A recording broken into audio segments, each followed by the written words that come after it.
Baltimore sees a historic low in violence. Why is that? Today we will explore the importance of social security safety nets.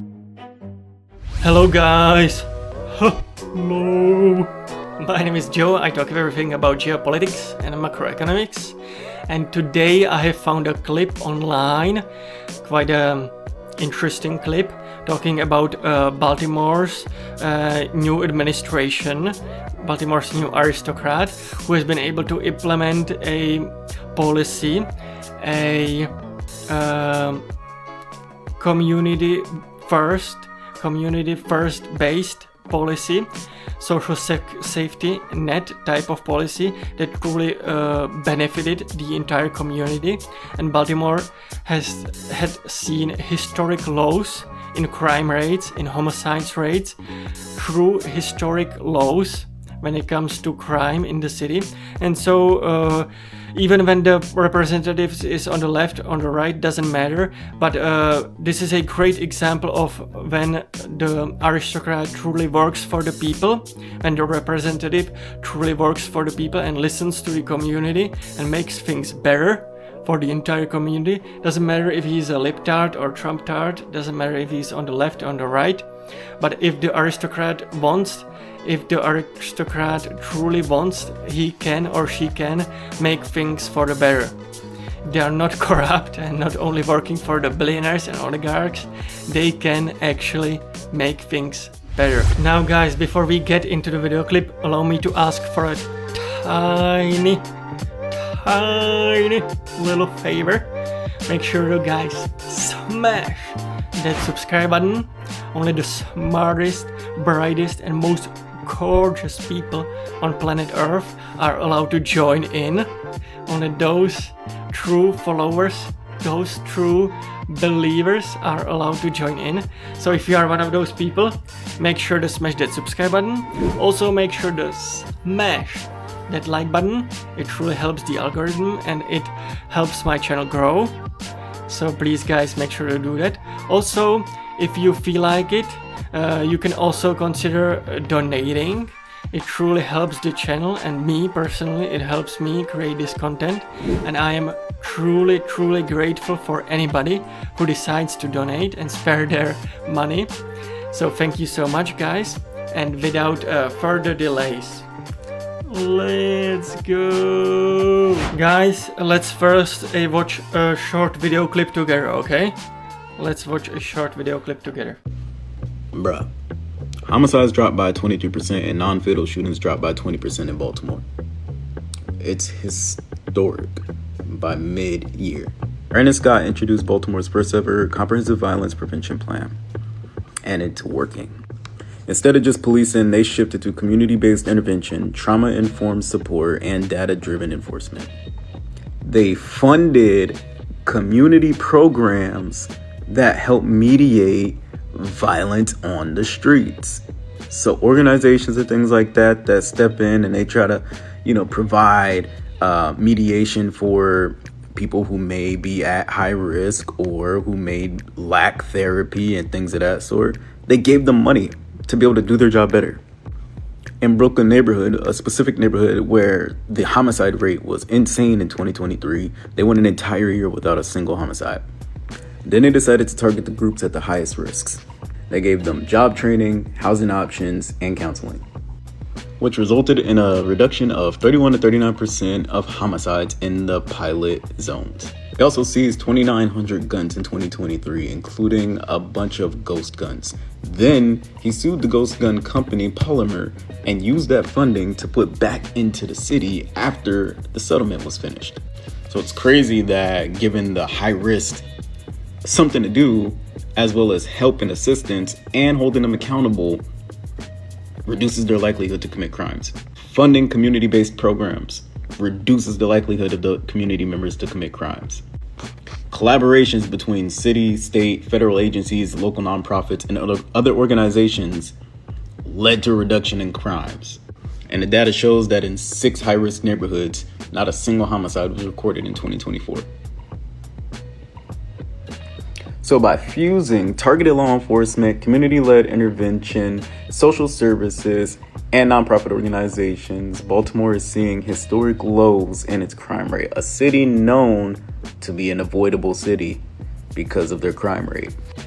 It just feels really replicable, and I just don't see a lot of cities replicating it.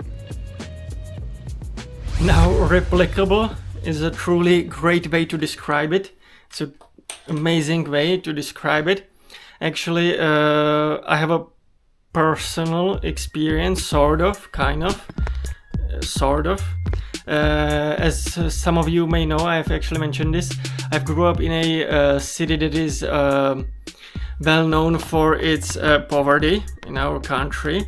It's actually the poorest city in our country. Luckily, we obviously don't have as much weapons in the circulation of normal people, between normal people, and so it's much safer than it sounds. Nevertheless, in my country there is a lot of social safety net programs, similarly to like they implemented in Baltimore. The main difference is that these are truly provided by the state. There is a huge social safety net provided by the state, and it's not privatized. Therefore, it is easily applicable everywhere in the country, meaning that there is a true fairness and true standards that are being put up by the government.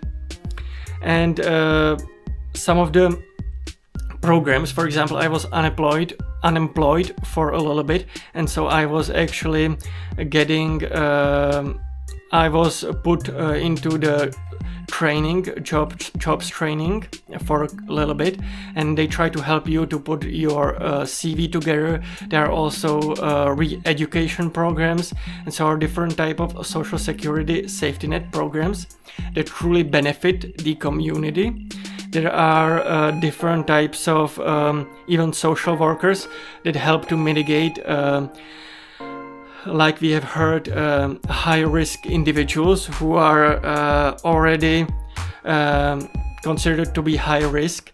Then there are certain prevention plans, state mandatory therapy and stuff like that truly help.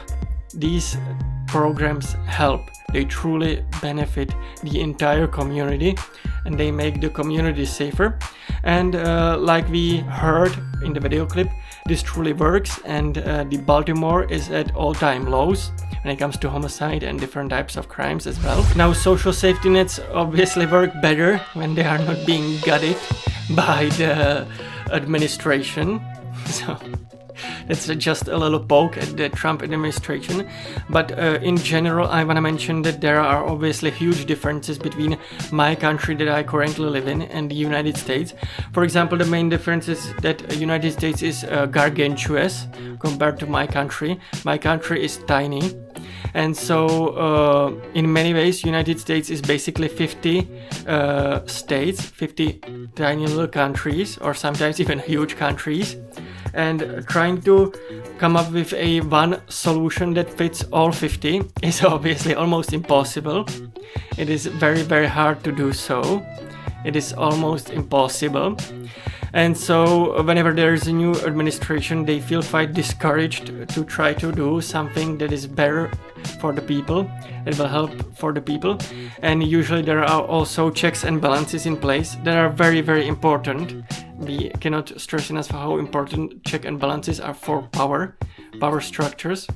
And so you are not able to get away with as much, because the states have their own sovereignty, they have their own rights, and they, if they don't feel like it, you cannot force necessarily certain things on them. And that's definitely for the better, if I'm completely honest with you, because there are quite a huge differences between individual states.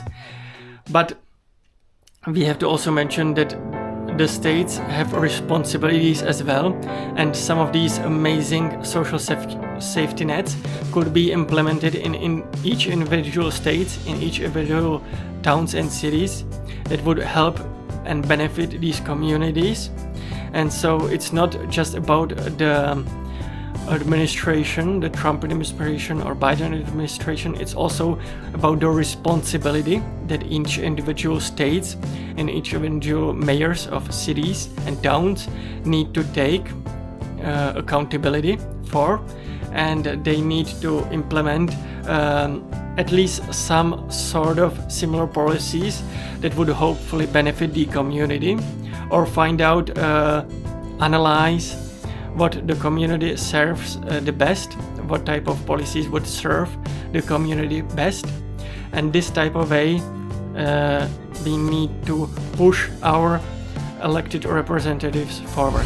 Now, one last thing I want to point out that I have hinted at in the beginning of the video, and that is the fact that if the aristocrat, if the representative, if the ruler that has been elected into office, if he really wants, or if she really wants, they can make a huge change if they truly work for the people and not for the interest of oligarchs and billionaires. They can truly make a true change. They can truly help people.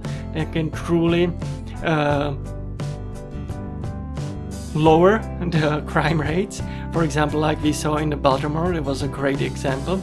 If the aristocrat wants, he or she can do it. They just really need to want to do it. They cannot be corrupt. They cannot be corrupt in their soul. They cannot have their soul corrupt.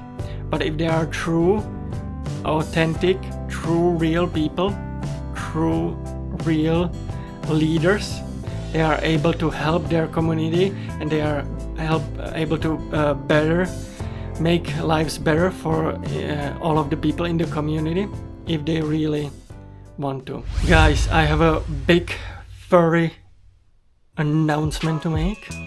One of our member of the staff, actually, she's a true queen, true mamacita, Poppy Gloria Smoria. She has been able to secure interview with Bigfoot.